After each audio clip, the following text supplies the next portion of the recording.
Bismillahirrahmanirrahim. Qala al-muallif rahimahullahu ta'ala wa adama an-naf'a bihi wa bi'ulumihi fid dharain amin ya rabbal alamin. Qalu subhanaka la ilma lana illa ma 'allamtana innaka antal alimul hakim. Wa qala rabbi shrah li sadri wa yassir li amri wahlul 'uqdatam min lisani yafqahu qawli. Usaddid lisani wahdi qalbi bihaqqi sayyidina Muhammad. Buka bukunya.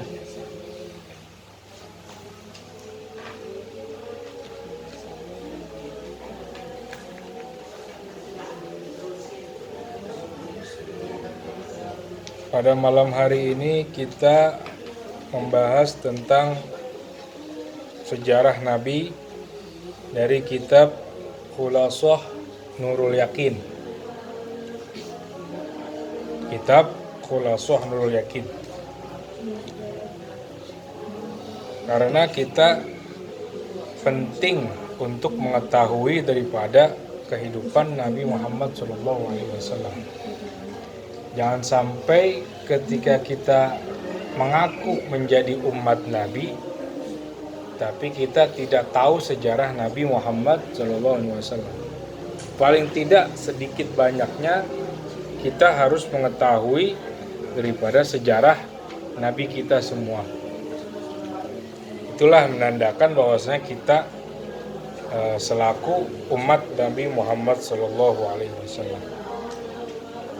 Siapa sih Nabi Muhammad itu? Sayyiduna Muhammad, penghulu kita yang bernama Muhammad sallallahu alaihi wasallam.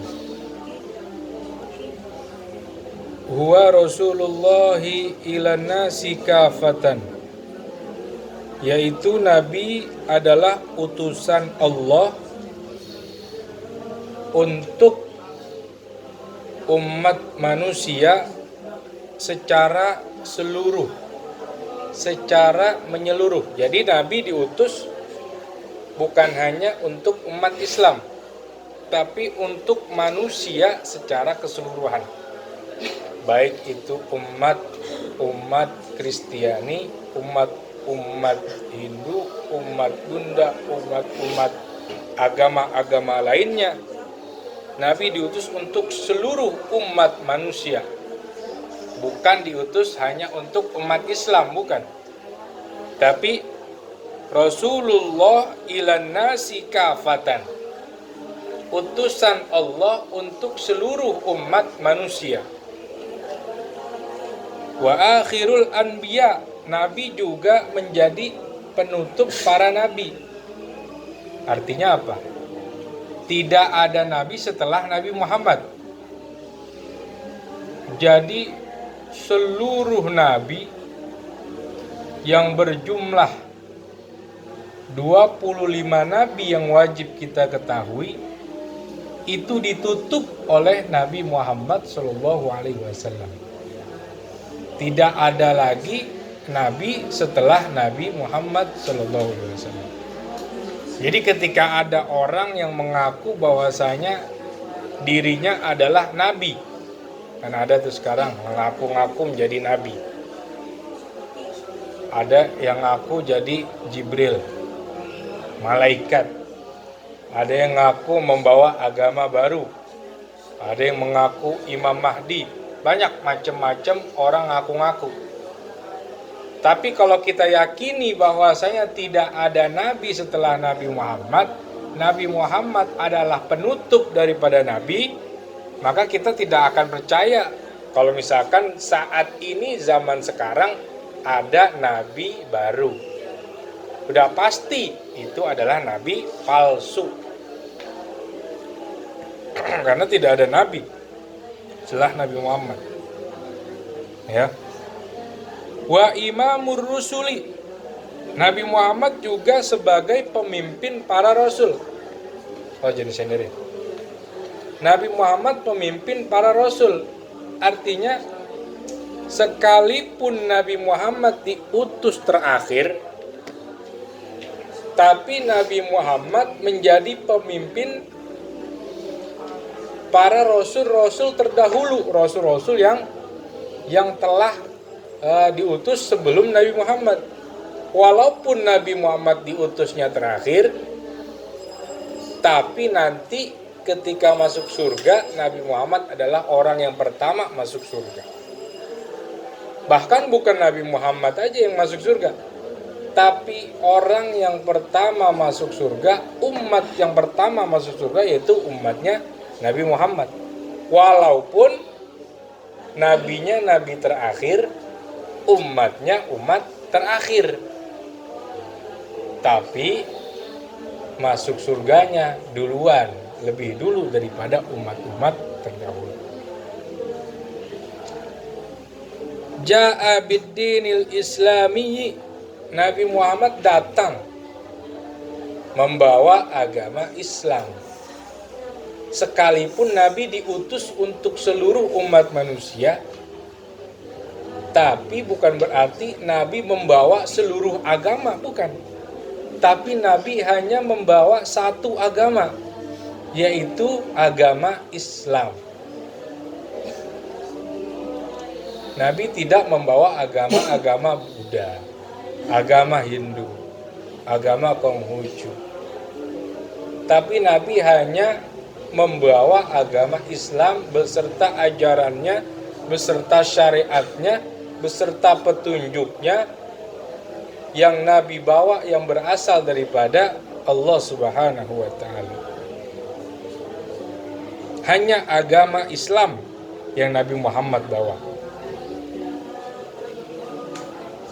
Alladzi la yaqbalullahu yaumal qiyamati dinan ghairahu.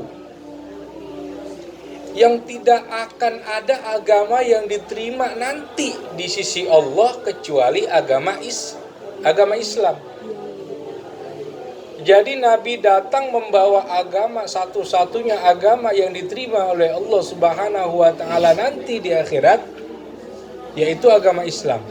Yang tidak akan ada satupun agama yang diterima oleh Allah Subhanahu wa taala kecuali agama Islam.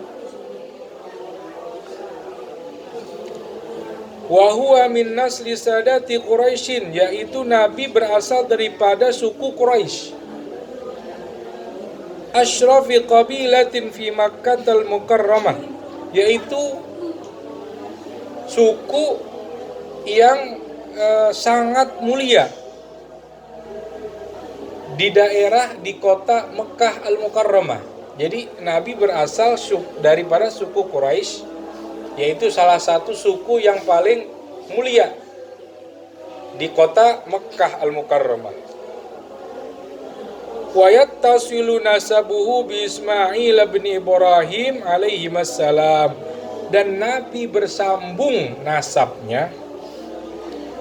Jadi keturunannya pendahulu-pendahulu Nabi yang disambung-sambungin, yaitu bersambung kepada Nabi Ismail bin Ibrahim alaihissalam. Jadi Nabi menjadi salah satu keturunan daripada Nabi Ibrahim alaihissalam, salah satu keturunan daripada Nabi Allah Ismail alaihissalam. Jadi itu salah satu daripada kemuliaan baginda Nabi Muhammad SAW. Paling tidak kita kenal ini dulu. Siapa Nabi, apa kedudukan Nabi, apa yang Nabi bawa, dari apa, suku apa Nabi berasal, dan dari nasab apa Nabi bersambung. Paling tidak itu yang kita ketahui.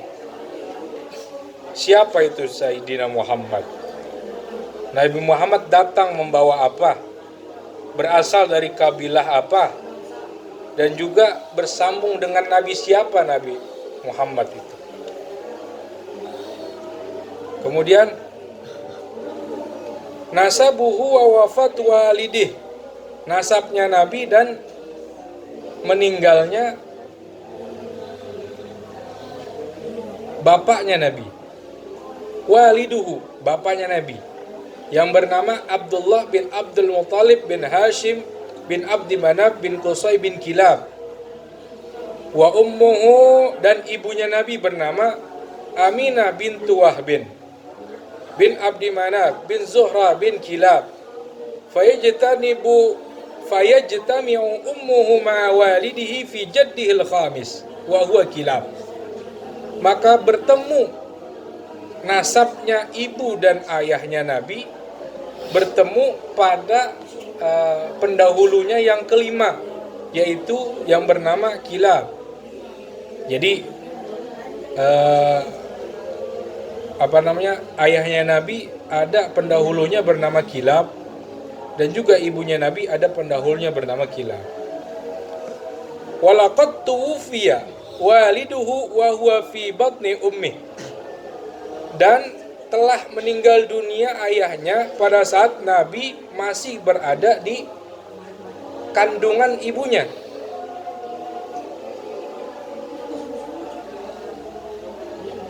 Wa umruhu 18 sanatan, dan umur ayahnya Nabi saat itu berumur 18 tahun.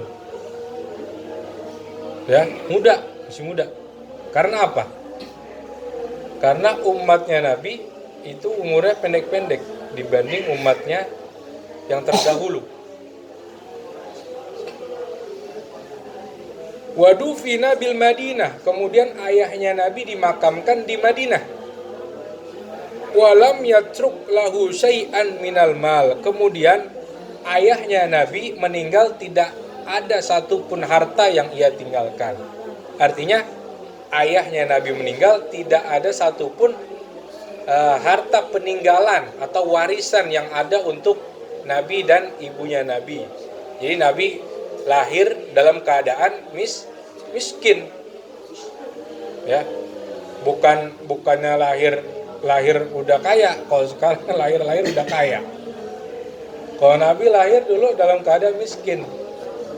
Jadi jangan malu kalau kita orang miskin. Kenapa? Karena Nabi kita ini Nabi lahir dalam keadaan miskin. Tapi bukan berarti Nabi hidup dalam keadaan tidak bersyukur kepada Allah. Tapi biarpun Nabi tidak memiliki harta banyak, tapi Nabi menjadi hamba Allah yang sangat bersyukur. Allah maj'alni miskinan syakuran. Ya Allah, jadikanlah aku orang yang miskin tapi bersyukur. Kalau orang kaya bersyukur wajar, duitnya banyak, alhamdulillah, bersyukur terus, duitnya banyak. Tapi yang sulit itu jadi orang miskin tapi bersyukur. Ya Allah, duit saya cuma segini, alhamdulillah. Ya Allah, saya nggak punya motor, punya sepeda doang, alhamdulillah.